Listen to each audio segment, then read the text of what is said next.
A palavra do Senhor veio a Jonas, filho de Amitai, com esta ordem: vá depressa à grande cidade de Nínive e pregue contra ela, porque a sua maldade subiu à minha presença. Mas Jonas fugiu da presença do Senhor, dirigindo-se a Tarsis.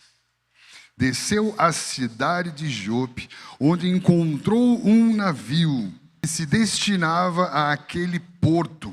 Depois de pagar a passagem, embarcou para Tarsis para fugir do Senhor. O Senhor, porém, fez soprar um forte vento sobre o mar, e caiu uma tempestade tão violenta que o barco ameaçava arrebentar-se. Todos os marinheiros ficaram com medo e cada um clamava ao seu próprio Deus, e atiravam as cargas ao mar para tornar mais leve o navio. Enquanto isso, Jonas, que tinha descido para o porão e se deitado, dormia profundamente. Que cena, que história. Com certeza, todos nós já ouvimos falar sobre o profeta Jonas. E se eu perguntar para você, o que vem à mente, qual é a primeira imagem que vem à sua mente, sempre que você ouve falar sobre Jonas? O grande peixe, né? A baleia. E aí isso gera uma série de discussões, né? Será que esse fato aconteceu? Será que isso é verídico? Será que esse livro seria uma parábola, uma metáfora? Será que é realmente inspirado? E nós vemos recentemente algumas histórias que falam de homens que foram engolidos por grandes peixes e sobreviveram. Já viram isso já ou não? Temos duas aqui, duas notícias. Uma primeira: homem é engolido por baleia no mar do Chile. Jovem conseguiu escapar segundos depois do susto. E uma outra aqui fala sobre um homem que sobrevive após ser engolido por baleia nos Estados Unidos. Animal cuspiu o mergulhador de volta ao mar. Notícias da CNN. Também já ouvimos várias histórias, tem histórias de um marinheiro também, em inglês, que passaram por essa experiência. Mas o que eu quero chamar a tua atenção é: será que o livro de Jonas é sobre um grande peixe que engole um homem? Será que é sobre isso que se trata? Será que essa é a questão mais importante do livro? Quando nós voltamos os nossos olhos para as Escrituras com um pouco mais de atenção, nós vamos ver a primeira expressão que acontece nesse livro. Qual é? Palavra do Senhor veio a Jonas. Primeira coisa, esse livro não é sobre um grande peixe. Isso é periférico, isso é secundário. Esse livro é sobre a palavra do Senhor. A palavra de Deus, a palavra que é revelada por Deus, a palavra que revela Deus. Isso fala de como nós precisamos prestar atenção para o que nós aprendemos na Academia da Família como o pressuposto da leitura bíblica. O pressuposto é a ideia por trás da ideia. E muitas vezes nós vamos ler a Bíblia a partir do pressuposto da incredulidade. E eu vou ler a Bíblia a partir do sentimento da suspeita e da necessidade de uma validação histórica, geográfica, científica, para que então eu entenda a palavra de Deus como uma palavra verdadeira, fidedigna. Nós lemos muitas vezes a Bíblia a partir do pressuposto ideológico, do pressuposto científico, do pressuposto filosófico, do pressuposto de incredulidade. Eu vou ler para ver se há ali algo que seja comprovado cientificamente, filosoficamente, ideologicamente. Porém, a Bíblia não é a palavra de Deus porque fala sobre Deus. A primeira pessoa que fez teologia na terceira pessoa do singular, a primeira pessoa que falou sobre Deus foi a serpente.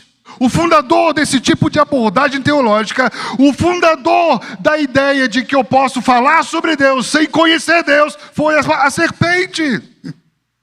Pessoas gastam a vida estudando sobre Deus sem nunca ter encontrado Deus.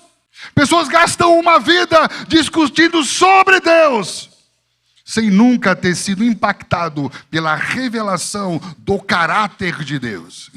A Bíblia é a palavra de Deus, não porque fala sobre Deus, mas porque em Deus, em sua infinita bondade e soberania, decidiu se revelar a nós por meio dela. Não é o quanto eu leio o livro que fala sobre ele, é o quanto eu me encontro com ele quando me debruço sobre o livro. Esse livro é a palavra que fala sobre Deus e não sobre peixe. Isso é gente que lê a Bíblia a partir do pressuposto de incredulidade. Querido, nós lemos a Bíblia a partir da iluminação do Espírito Santo.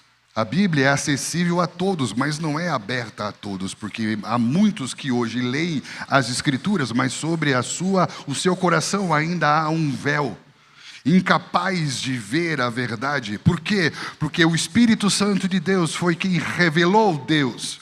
O Espírito Santo inspirou autores bíblicos para que captassem e recebessem o Deus que se revela através da palavra. E é o próprio Espírito Santo que ilumina os nossos corações para que possamos compreender o que foi inspirado a respeito da revelação. Se algo foi entregue pelo Espírito, só nos pode ser desvendado se houver Espírito. Porque se eu não tenho o Espírito Santo que me ilumina para compreender o que foi revelado, eu só vou conseguir acessar o que é secundário. Eu vou ler o livro que fala sobre ele e nunca vou encontrar o Deus que se revela nele. Por isso nós precisamos entender que as palavras de Deus são espírito e vida. Primeiro ponto, esse livro de Jonas fala sobre a palavra que revela Deus. A fé vem pelo ouvir a palavra. A palavra remata teós, a palavra que revela Deus. Não é qualquer palavra que gera fé. Existem palavras que revelam fé na fé, fé em você mesmo, fé nas coisas, mas a palavra que revela Deus é a palavra que revela fé em Deus. Só quando eu conheço a palavra que me revela Deus, eu conheço Deus. E quando eu conheço Deus, eu confio em Deus. E um outro ponto muito importante, além de compreendermos que é o Deus que fala, é o Deus que entrega a palavra e é a palavra de Deus, entendemos que fala de um Deus que tem uma iniciativa com relação a nós. E fala de um homem que se silencia em responder essa iniciativa de Deus em falar. Nós vemos aqui um Deus falando, um Deus se revelando quando fala, e vemos um homem que silencia, um homem que não responde àquilo que Deus está comunicando. Porque além de Deus se revelar por meio do que ele fala, Deus está aqui chamando Jonas, que já era um homem de Deus, um homem religioso, um profeta, está chamando esse homem para a missão. Existem 3 momentos do chamado. Primeiro, Deus nos chama de volta a Ele. Estamos juntos? Isso é a pregação do Evangelho, a experiência do arrependimento, quando eu me volto para Ele. O segundo momento do chamado é quando Ele me chama para seguir a Ele. Ou seja, agora eu vou aprender a viver livre, andando com Ele. Primeiro é arrependimento para a experiência da salvação. Segundo chamado é a experiência do discipulado para a santificação. Eu sigo a Ele para me tornar como Ele. Jonas provavelmente já estava nesse estágio. Já era um homem de Deus. Ele era uma pessoa histórica, não uma parábola. Ele aparece lá em Reis. Ele é citado por Jesus em Mateus. Então ele já estava nesse lugar. Era um homem de Deus, que já conhecia Deus. Então ele chega no terceiro momento do chamado. O terceiro momento do chamado é o id. Então não estava falando aqui com gente que não conhecia Deus. Estava falando com um homem que já tinha vindo e que já seguia, agora precisa ir. O fluxo natural da vida cristã é a missão de Deus. E aqui nós vemos que quando Deus fala, a palavra é de Deus, e o que ele está falando é sobre a sua missão, a missão do reino de Deus. A mensagem de hoje é como voltar ao propósito. E a primeira coisa que precisa entender, propósito não é produto. Propósito não se compra. Mas se a palavra de Deus é Deus que se revela e o reino é dele, o propósito é de quem?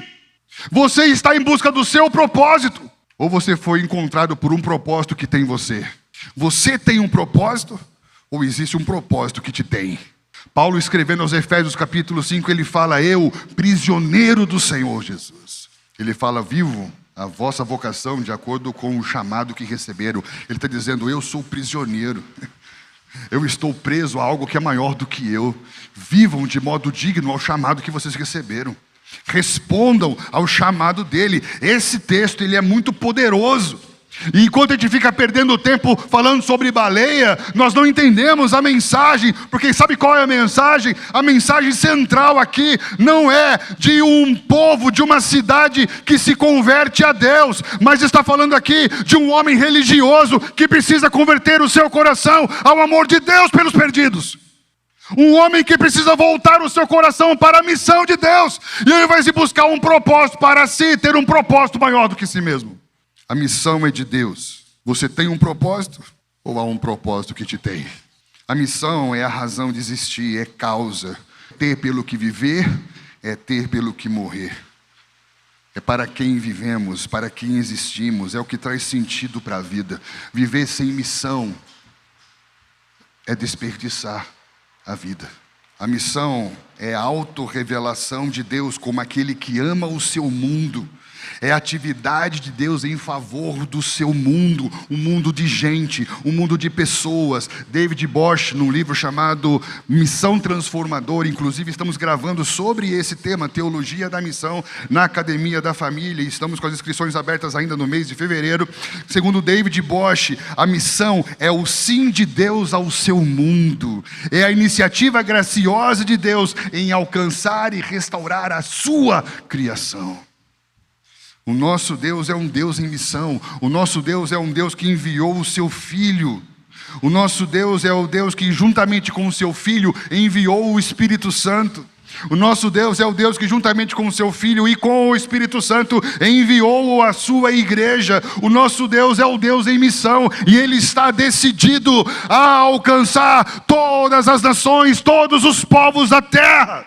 Nós não podemos viver como famílias cristãs desconectadas da missão de Deus e comprometidas mais com uma agenda do secularismo do que com a agenda de Deus. Aqui entra o ponto-chave dessa mensagem, que é o conflito que existe entre as afeições do coração religioso com a vontade de Deus a favor de todos os homens. Ele diz: vá depressa à cidade de Nínive e pregue contra ela, ou seja, pregue arrependimento. O ponto aqui é que Deus estava chamando Jonas para onde Jonas não escolheria ir. Nesse momento, Nínive não era apenas uma cidade distante, a 800 quilômetros de onde ele estava, inclusive onde ele estava é onde futuramente se tornaria Nazaré, onde Jesus nasceu.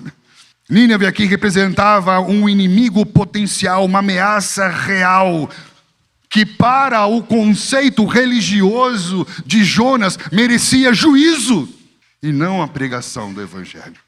Nínive é o outro indesejável, aquele tipo de gente que você olha e você julga ser incapaz de se arrepender, experimentar a graça e viver a salvação de Deus.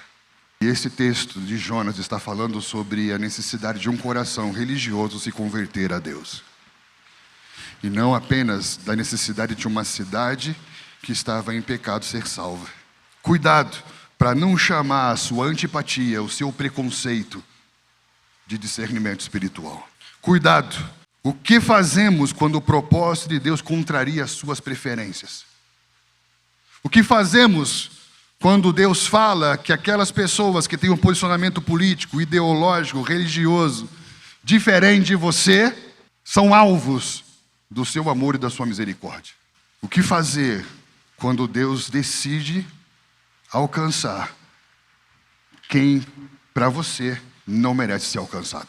Olha só o que diz no capítulo 4, versículo 2, ele diz: ah, Senhor, não foi isso que eu disse quando estava ainda na minha terra? Por isso que me adiantei fugindo de Tarse, pois eu sabia que tu és Deus clemente, misericordioso, tardio em irar-se e grande em bondade, benignidade, que se arrepende do mal. Ele diz: Deus, eu sabia que o Senhor é bom. Eu sabia que o Senhor é misericordioso. Eu sabia, esse era o meu medo, que você salvasse quem eu julgo merecer condenação. Ele não tinha medo de pregar. Ele não era covarde quanto à pregação, porque covardes não desafiam Deus.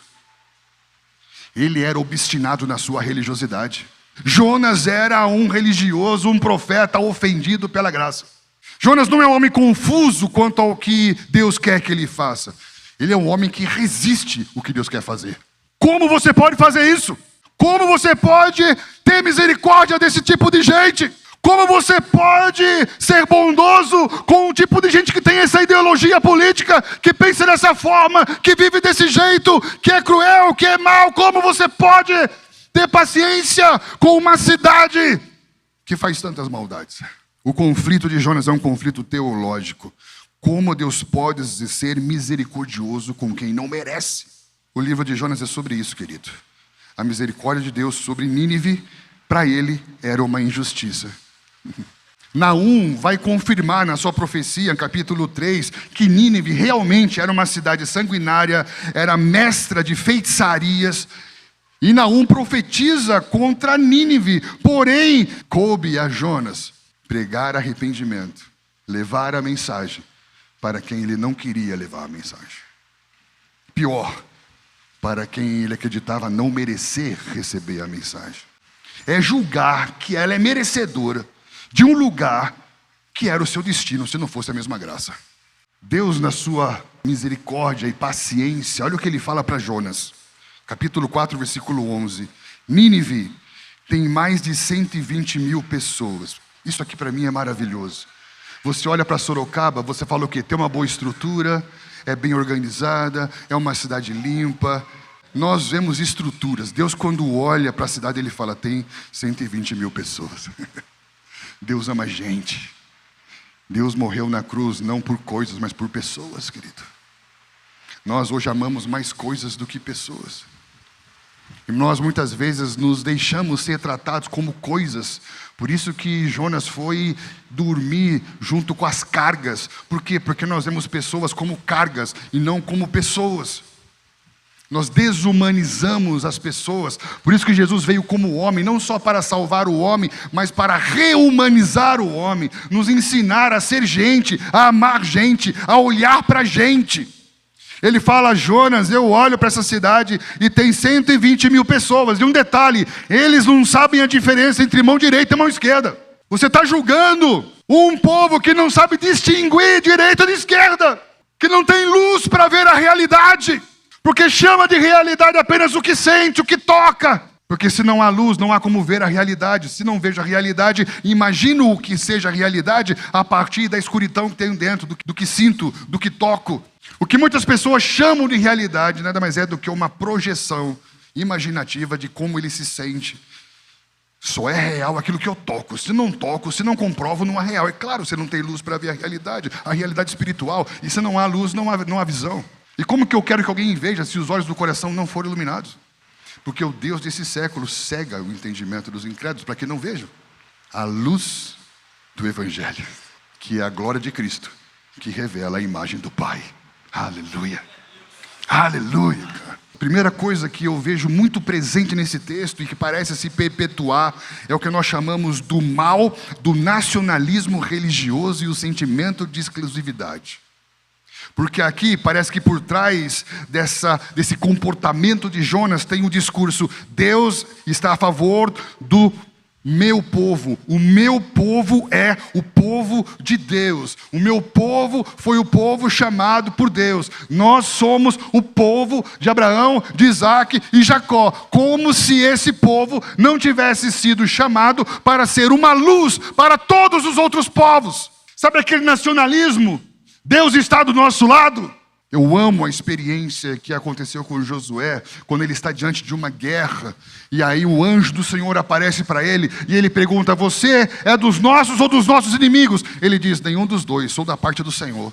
Deus não está do meu lado, contra ninguém, porque Deus tem o seu próprio lado, acima do meu e do outro. Pare de usar Deus como um agente validador da sua opinião contra o outro, porque esse Deus não é o nosso Deus, é o seu Deus. Jonas não tinha medo de pregar, ele tinha resistência baseada no nacionalismo, no moralismo religioso. Ele estava ofendido pela misericórdia de Deus, ofendido pela bondade de Deus. A misericórdia de Deus sobre o inimigo poderia soar para ele como uma injustiça. Muitas vezes, quando vemos falar sobre graça de Deus, nós temos um sentimento lá dentro: isso não é justo. Sabe qual é a mensagem de Jonas? Tão importante quanto o coração do ímpio se converter, é importante que o seu também se converta. Porque eu posso ter me convertido a uma religião que vai validar a meritocracia das minhas boas obras, porém boas obras não justificam. Quando Deus se revela para os marinheiros, é que não dá tempo de a gente falar sobre isso. Quando eles olham para o mar e vê aquela tempestade, isso é maravilhoso. Porque eles reconhecem ali que tem alguma coisa espiritual acontecendo.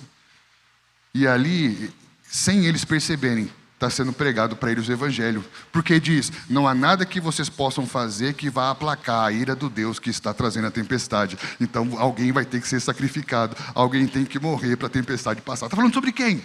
Pegou? E aí depois que ele é lançado no mar, fica 3 dias e 3 noites lá dentro. E então ele ressuscita. Volta à vida e cumpre a missão. Olha que maravilhoso isso. Tudo isso vai falar sobre quem? Sobre Jesus, cara. É Deus se revelando. Então, nós preferimos um propósito que nos gratifica do que um chamado que nos crucifica. Você está procurando um ministério que te gratifica ou está procurando servir as pessoas de forma que o seu ego seja crucificado? Isso não é algo apenas de Jonas, isso também é coisa de Pedro. Pedro estava em Jope. Jope significa um lugar resplandecente, brilhante, de glória, de visitação, de uma vigília espiritual. E ali Deus revela para ele quadrúpedes no lençol de 4 pontas. Repete demais o número 4, e isso chama atenção, porque o número 4 fala de universalidade. 4 estações, 4 elementos, 4 evangelhos. Fala: ei, está na hora de você entender que a mensagem tem que ser para todos, e não só para judeus. E aí nesse momento, Deus está mexendo com Cornélio, que está enviando os seus mensageiros. Pegou? A questão aí não é apenas Cornélio, que é um gentil, se convertendo. A questão aí é o coração de Pedro se converter à ideia de que há uma mensagem para ser entregue para todos os homens, até mesmo para aqueles que ele acha que não merece.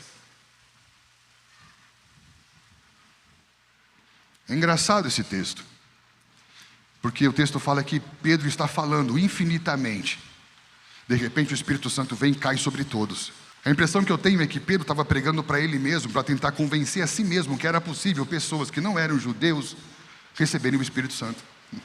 E quando ele volta, essa estranheza se multiplica e eles continuam pregando apenas para judeus. Por quê?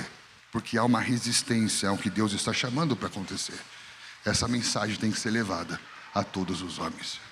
Deus está nos chamando, querido. Cuidado com o que nós chamamos de as tradições religiosas. Cuidado com as polarizações. Antigamente era polarização, agora filósofos estão chamando de calcificação. Antigamente era a minha ideia contra a sua ideia, agora é o que eu sou contra o que você é.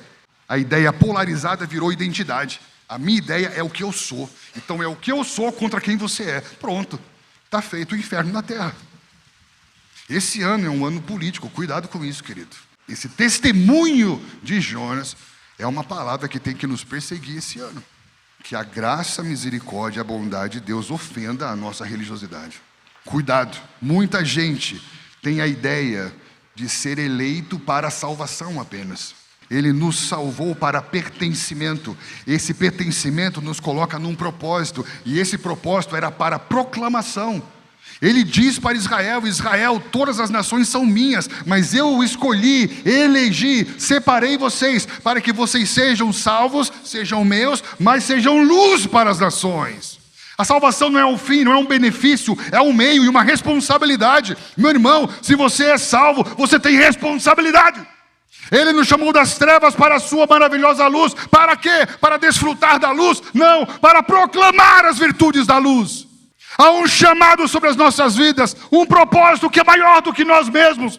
Paulo fala: se prego porque tenho vontade, muito bem, tenho galardão para isso, mas se não tenho vontade, prego a si mesmo, porque pesa sobre mim a responsabilidade de um guardião de uma mensagem.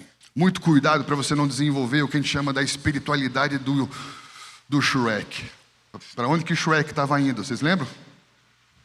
Um lugar tão distante. Far, far away. Já chegou? Não. Já chegou? Não. Tem muita gente que está desenvolvendo a espiritualidade do Shrek.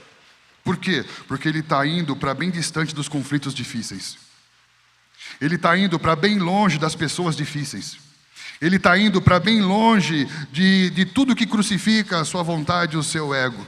Ele está indo para bem longe do lugar que Deus está apontando que nós devemos ir. Cuidado, porque nós podemos ser um povo de Deus sem o coração de Deus. Jonas é um exemplo de um missionário bem-sucedido que fracassou. Como assim? Porque em nenhum momento da Bíblia fala de alguém que teve tanto sucesso no aproveitamento da sua mensagem quanto Jonas. Porque fala que toda essa cidade creu. Então ele é um missionário bem-sucedido que fracassou. Sabe por quê? Porque toda a cidade creu, mas ele não amou ninguém daqueles que creu. Ele foi bem-sucedido ministerialmente, mas fracassou porque nunca foi por amor. Ele não amou. Ao ponto de Deus criar ali uma árvore para dar sombra para ele, depois a árvore morrer, ele fica bravo porque a árvore morreu. E Deus fala, você tem compaixão de uma árvore, mas não tem compaixão de uma cidade? Que tipo de gente você é? Mas ele ministerialmente foi bem sucedido. Todos creram, mas ele não amou ninguém. Nunca foi por amor. Algumas lições que aprendemos com Jonas. Primeiro, nem sempre uma porta aberta é sinal de bênção. Quando ele começa a procurar esse lugar distante do chamado de Deus para a vida dele, aqui o texto fala que ele está fugindo do chamado, da missão ou da presença? Da presença. Existe algum lugar no céu e da terra que Deus não esteja? Não, porque se ele criou os céus e a terra são dele, uma extensão dele mesmo, gerado por ele, para a glória dele, tem algum lugar que Deus não esteja? Não, mas ele está tentando ir para um lugar tão distante, tão distante, tão distante, que inclusive historiadores falam que esse lugar tão distante é onde Paulo chegou, chamado Confins da Terra, ou Espanha. E ele vai tão distante, por quê? Eu vou a um lugar que ninguém fala sobre Deus, que ninguém conhece Deus, porque eu não quero correr o risco de ouvir Deus de novo. Olha que oportunidade! Olha que bênção, olha que porta que se abriu, eu estou fugindo. E de repente chego lá, tem um barco maravilhoso, com uma porta aberta. Opa, tem um recurso para comprar a passagem. Olha que maravilha. Cuidado, nem toda porta aberta é sinal de que há uma bênção de Deus para a sua vida, filho. Tem pessoas hoje que estão muito bem sucedidas, mas estão também muito longe do chamado de Deus para as suas vidas. Oportunidades podem ser meios eficientes de nos afastar do propósito de Deus para as nossas vidas. Não era apenas Deus confirmando, era só que uma logística que funcionou bem. Estão entendendo? Não confunda coisas que funcionam com Deus confirmando. Aí você quer ir para um lugar longe do que Deus chamou você para fazer. Aí você fala, pastor, estou sentindo uma paz no meu coração. A Bíblia fala que a paz de Deus é o juiz do nosso coração. Aleluia. Estou sentindo paz, é de Deus. Deus falou comigo. Aí dá 2 semanas deu tudo errado. Falei, mas Deus não falou, irmão. Deus desfala, Deus é bipolar. Deus tem transtorno de personalidade. Deus está em dúvida, não sabe o que está fazendo. Nós manipulamos Deus a favor daquilo que nós queremos fazer. Quem inventou isso? A serpente. A serpente pegou o que Deus disse e fez o homem achar que era sobre ele, não sobre Deus. Nós fazemos teologia na escola da serpente. Então faça na escola da família, na academia da família. Cuidado, querido. Cuidado. Não confundir providência divina com conveniência pessoal. Tem coisas que são convenientes e você vai chamar isso de providência. É conveniência. E isso está nos afastando cada vez mais daquilo que Deus nos chamou para viver. Cuidado. Está sentindo paz no seu coração? Cuidado. Porque o coração é inclinado para o mal profundamente corrupto. Nós precisamos expor a palavra. O que está acontecendo aqui? Deus falou com Jó. O que a palavra está falando com você, irmão? Não é o que você está sentindo, é o que a palavra diz. A fé vem pelo ouvir a palavra que revela Deus. Cuidado para você não estar procurando ir para o mais longe possível do chamado de Deus para a sua vida. Historiadores, comentaristas falam que Tarsis era o extremo oposto conhecido a Nínive. Deus falou, você tem que ir para lá, falar com esse tipo de gente. Ele fala, então eu vou para cá. Porque eu quero é ficar longe desse tipo de gente. Cuidado, para que você não esteja agora fugindo do chamado de Deus para a sua vida. Isso só vai te levar para mais longe, porque antes era 800 quilômetros, agora são 3.000 quilômetros. 1 ano de viagem de barco. Você pode tornar tudo muito mais difícil. só porque não responde aquilo que Deus está falando com você, querido. Números 13 fala que os espias foram e voltaram em 40 dias. Isso quer dizer que eles poderiam ter vivido a conquista ou entrar na promessa em 20 dias. Eles não ouviram o que Deus falou, preferiram ouvir o conselho das pessoas que tinham dúvidas sobre Deus. 40 dias viraram 40 anos andando em círculo para chegar em lugar nenhum. Cuidado. Segundo ponto. Às vezes, as tempestades aparecem para nos fazer retornar. O Senhor, porém, enviou sobre o mar um vento forte. Caiu a tempestade tão violenta que o navio estava prestes a despedaçar. O Senhor fez soprar. Eu acho isso maravilhoso. Por quê? Porque Jonas resiste ao chamado de Deus para a vida dele. E Deus não para Jonas. Deixa Jonas ir. Deixa Jonas entrar no barco. Deixa Jonas empreender e investir na viagem. Deixa Jonas achar que está tudo bem. O que? Missão de Deus? O que? Deus amar pessoas? Que é isso? Eu vou montar meu negócio, filho. Esse negócio de reino de Deus é atraso de vida. E eu vou empreender no meu negócio, eu vou fazer minhas coisas, eu vou seguir minha jornada. E parece que está indo tudo bem. E eu vou navegar por 3.000 quilômetros. Eu vou navegar esse oceano por 1 ano. E vou ficar livre do chamado de Deus. Deixa isso para os pastores. Aí que eu acho que acontece o maravilhoso. E aí sabe o que ele vai dizer para Jonas? Jonas, está vendo esse oceano que você está navegando? É meu. Está vendo esse ar que você está respirando? É meu. Não tem como você fugir do que eu chamei você para viver. Porque Ele preparou obras para que nós vivêssemos nela antes mesmo de nós nascermos. Pare de lutar. É melhor se render. O que acontece aqui é justamente isso. Deus faz soprar uma tempestade. E aí isso faz nos pensar algumas questões. Primeiro é a anatomia da fuga. Entender aspectos específicos dessa fuga. E você vai perceber que conforme ele vai se afastando, presta atenção, desde a ideia do iluminismo, desde a ideia da queda, a ideia é quanto mais eu vou me afastando de Deus, mais eu vou evoluindo. Porque para muitas pessoas a fé é queda, é era das trevas, é medieval, é mito, é fuga, é alienação. Estão entendendo? Não, eu deixei Deus, agora a minha vida está... Só que olha o que o texto fala, que quando ele deixa Deus, primeira coisa, repita comigo, Jonas desceu para Jope. Depois fala que Jonas desceu para o navio, depois fala que Jonas desceu para o porão, depois fala que Jonas desceu para o abismo, o ventre de um grande peixe. É como se conforme ele fosse deixando o chamar de Deus, ele fosse descendo. E você sabe para onde que isso vai levar. É como se quanto mais eu vou me afastando do chamar de Deus, e por mais que pareça que as coisas estão dando certo, eu estou numa descendente, decadente, eu estou retrocedendo e não estou avançando. A sua vida hoje, aos olhos de Deus, está em que sentido? Em que direção? Descendo ou subindo? Que para a pós-modernidade hoje, sucesso é medido pelo quanto você conquista para você. No reino de Deus, sucesso se mede pelo quanto você cumpriu de Deus para você. Muitas pessoas olham para Jesus e vão dizer, Jesus foi um fracasso. Por quê? Porque ele morreu. Os próprios discípulos pensaram isso, foram para a estrada de Emaús. Não, eu achei que seria ele, não foi ele, deu tudo errado, não foi como a gente esperava. Então Jesus aparece do lado deles, dizendo, tudo aconteceu como deveria ter acontecido. Eu estou aqui. Aleluia. Você precisa entender algo, querido. Jesus nasceu onde nasceu para que se cumprisse o que foi escrito ao seu respeito. Jesus andou por onde andou para que se cumprisse o que foi. Estão entendendo? Você hoje vive conquistas ou vive cumprimentos? O que você faz é algo que você conquistou para você, independente do chamado de Deus para a sua vida, ou o que você vive hoje é o cumprimento do que Deus falou com você? Você está em que direção? A vida de Jonas só desceu. E por que a tempestade? Porque Deus queria acordar Jonas do seu sono profundo.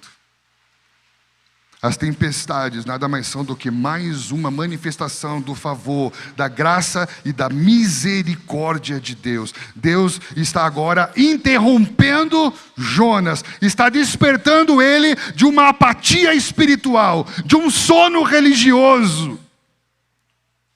Ele dormia, um sono profundo, talvez não um sono do descanso, mas o sono da fuga da realidade. Sabe aquele sono que você quer dormir para não viver? É mais ou menos esse o sono que ele estava dormindo. Então Deus chacoalha aquele lugar para que ele pudesse despertar. Existem tempestades que nós chamamos de tempestades do processo, como aquelas que os discípulos obedientes viveram para aumentar o nível de confiança e fidelidade. Porém, existem tempestades do retorno. O que são tempestades do retorno? São as tempestades que confrontam a direção que estamos indo, porque estamos fugindo do chamado de Deus para as nossas vidas. Tem alguém aí? Guarde algo no seu coração. Fugir do chamado de Deus para você não traz consequências só para você. Percebe que todos aqueles que estavam em volta de Jonas foram prejudicados por Jonas não responder ao chamado de Deus para a vida dele? Até quando seus filhos vão pagar por isso? Por você trabalhar em algo que você não ama, vender a sua alma por um prolabore, ou você fazer algo que não tem a ver com o que Deus te chamou para fazer.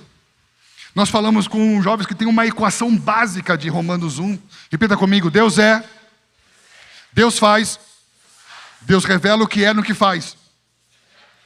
Deus é, Deus criou e revela os seus atributos nas coisas criadas. Eu sou, eu faço e expresso a verdade de quem sou em Deus no que eu faço. Se você olha para o que você faz e não pode dizer isso, é muito bom, porque revela a verdade de Deus na minha vida, não há verdade no que você está fazendo. E se não há verdade no que você está fazendo, você é uma mentira. Porque para cumprir o chamado de Deus é necessário confiar em Deus, querido. Todos os homens que estavam envolvidos com Jonas foram prejudicados por falta de resposta na vida de Jonas. O Senhor está nos chamando de volta hoje. Esse é o terceiro ponto. Reconhecer, orar e fazer o caminho de volta muda o nosso destino. Que Deus levante aqui homens de Deus, pais como Abraão e não como Ló.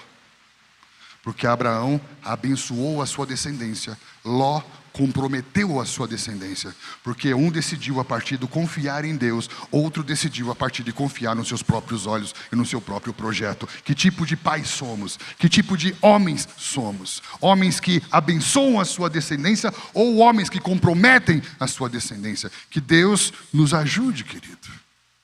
O que nós queremos trazer aqui nessa passagem é: não espere Deus ter que te levar ao abismo profundo, ao ventre de um peixe, a um lugar de total aflição, para que então você comece a orar. Percebe que na história ele fala com todo mundo, menos com Deus. Não espere dar tudo errado para depois orar. Ore antes de começar. Isso que eu estou fazendo é o que Deus me chamou para fazer. Esse meu negócio é um negócio que está na missão de Deus. Entenda algo. A missão é de Deus, querido.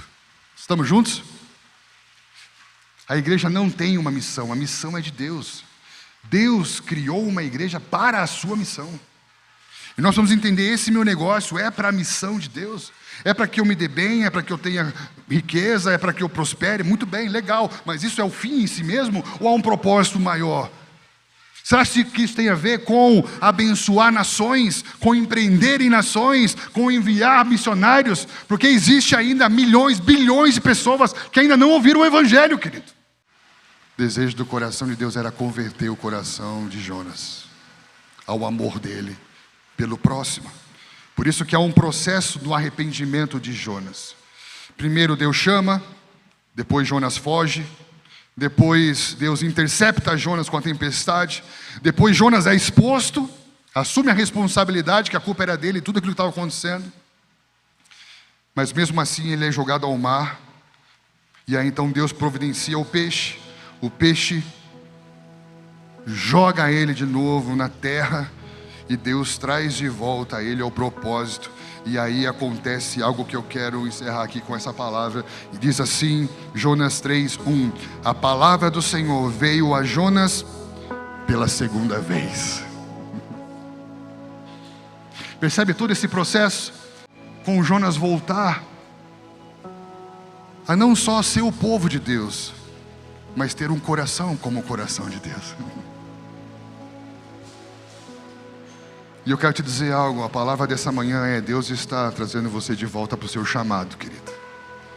Deus não mudou, a palavra dele não mudou, as promessas, as profecias, aquilo que foi liberado sobre a sua vida não mudou. Por isso hoje ele está falando a mesma coisa pela segunda vez. Eu estou falando pela segunda vez. Por quê? Porque da primeira vez você resistiu. Da primeira vez as coisas podem não ter acontecido como você esperava.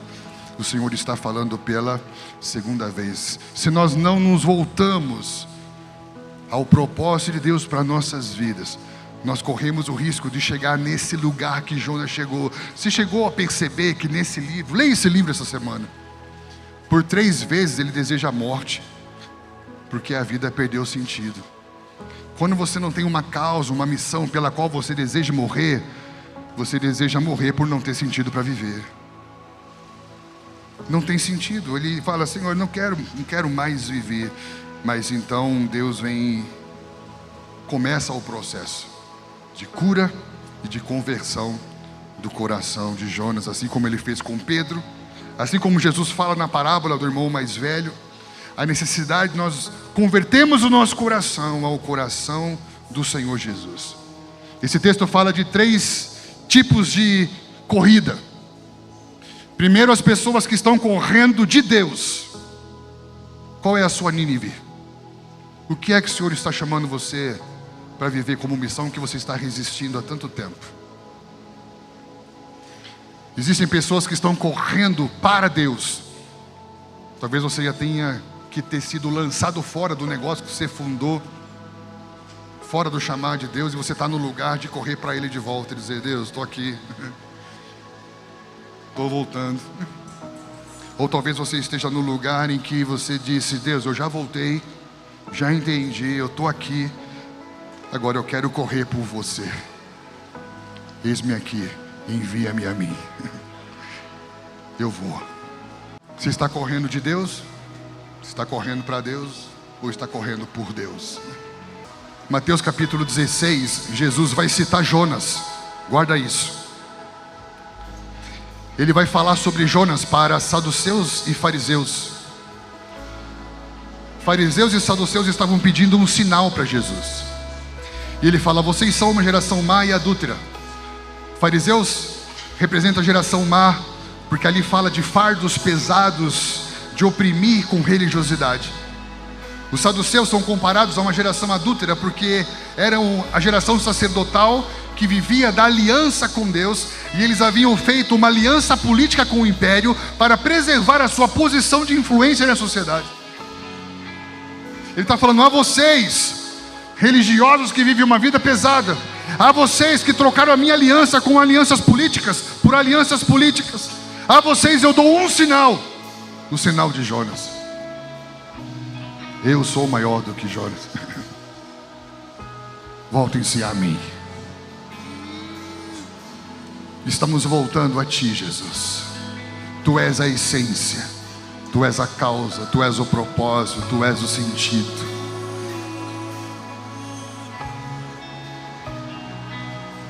Invade-nos com a Tua graça. Quando Paulo fala que ele deixou tudo para trás, não está falando de uma vida de pecados, está falando de uma vida de justiça. Por isso nós queremos deixar para trás todo o nosso senso de justiça, para sermos, ó Pai, constrangidos por esse amor que constrangeu Paulo. O seu amor nos constrange. Um morreu por todos, logo todos morreram, não para viver para si mesmos, mas para viver por aquele que por nós morreu e ressuscitou. Estamos aqui, Senhor. Sopra a Sua palavra sobre nós nessa manhã. Que seja uma manhã de despertamento espiritual, Senhor. Existem muitos irmãos que estão como Jonas, não estão procurando melhores lugares, melhores posições ministeriais, só querem um porão para se esconder. Mas o Senhor, nessa manhã, o Senhor diz que Ele te descobriu, querido. O Senhor está te expondo, o Senhor está te trazendo de volta. Existem muitos que estão orando por tantas portas que estão fechadas, por tantas coisas que estão travadas. O Senhor está te trazendo de volta. O recurso está na missão, o favor está na missão, a graça está na missão, Deus está na missão. Que esse lugar seja uma plataforma de envio. Que desse lugar, assim como já foram enviadas pessoas para a Europa, para a Ásia, para a África, o Senhor vai continuar enviando jovens, famílias, negócios, empresas, para todos os continentes, para todos os lugares, porque esse lugar é um lugar chamado Antioquia. Profetas e mestres estão orando, estão jejuando, e o Espírito Santo está queimando corações. É hora de responder o chamado. É hora de responder o chamado. É hora de responder